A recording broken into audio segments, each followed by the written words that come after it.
Well, the Nelson Mandela Bay Metro Council failing to have a proper meeting today.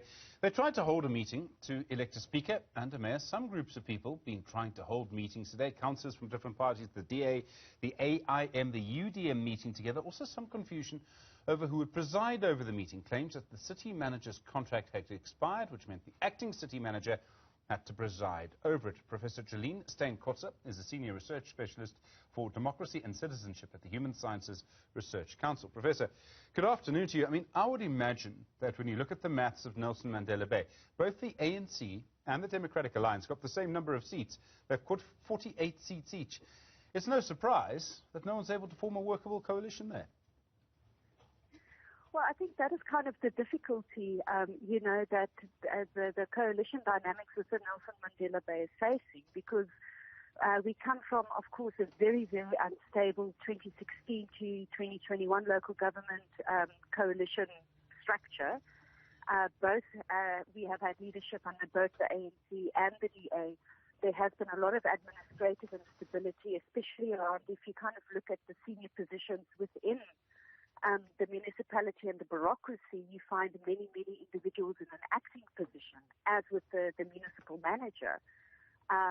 So there isn't continuity and stability from an administrative point of view, which is directly linked, I would argue, to the political instability and the political dynamics that has characterized both coalition governments under the ANC and the DA.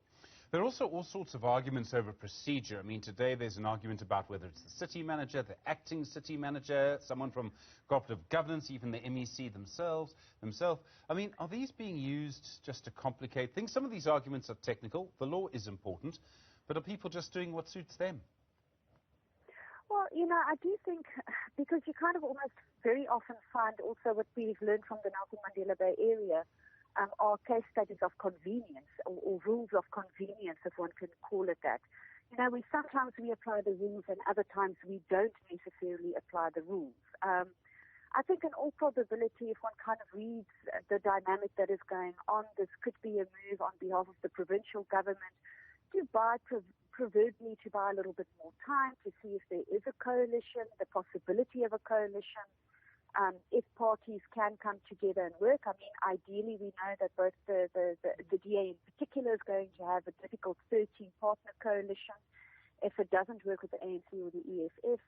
And similarly, if the EFF pulls out from working with the ANC, they are also in a similar situation. My hope, ideally, is that political representatives at the local level start seeing the importance of putting political ideologies aside and focusing on working relationships for that administrative stability. Otherwise, our economic development is really, really going to suffer. I mean, one of the problems here is that even if you get together small parties, to get all of the small parties in Nelson Mandela Bay to agree, and then to do that consistently with, let's just call it what it is, really, the ANC or the DA, it's going to be, well, messy, I'm afraid. I don't know what the technical term for messy would be. I suppose politically complicated would be the technical term. But what it means is that you'd have a large number of actors in coalitions, and all of them would have an incentive to leave a coalition or to bring down an administration. Well, and I think that is exactly the point, because if one of the key lessons from the 2016-2021 dynamics that have been learned is the fact that smaller political parties and individuals, I shouldn't say smaller political parties, but let's rather say individual actors within smaller political parties, use their strategic advantage as kingmakers to almost get more politically prestigious positions and would threaten the stability of the coalition, through withdrawing. And that almost creates that political theater. And that dynamic, one would have hoped our political representatives would have learned, is not conducive for the administrative stability needed, especially considering the water scarcity, a day zero approaching very, very fast, some key developmental initiatives and emergency measures that need to be taken.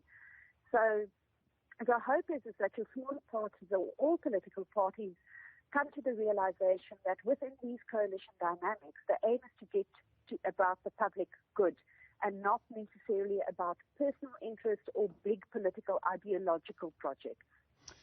The one thing that I could see which might incentivize, well, all of the parties, the ANC, the DA, all the smaller parties, to let me just say, behave themselves, to act with political maturity, is that the stakes for 2024 are so high because of the possibility that the ANC may fall below 50% in national government. What I'm saying is that parties might be worried about how voters will judge them based on their behavior in places like Nelson Mandela Bay. I mean, Joburg, Tshwane, Ekurhuleni too. So, I mean, is there that possible hope that it's actually, there is an incentive to parties, for parties, to show a little bit of maturity because of 2024? Well, ultimately, I would think so. You know, one is, for me, I'm very disappointed in the election campaigns and the election narratives of political parties because their campaigning didn't consider the possibility of coalition. These coalition agreements, who you're going to work with, what will your developmental priorities be, should have been had with both other stakeholders or political representatives and the electorate, so that people vote. In the event of me voting for Party X, I know that there is a possibility that Party X is going to be working with Party Y. And that's also in the interest of just the key principles of openness, of transparency, of representative democracy, and of being able to be held accountable. And the dynamics of these coalition talks doesn't bode well for should the ANC dip below that 50% in 2024. Hopefully one can hope there is sufficient political maturity to realize the lessons learned at a local level will need to translate into stability at a national level.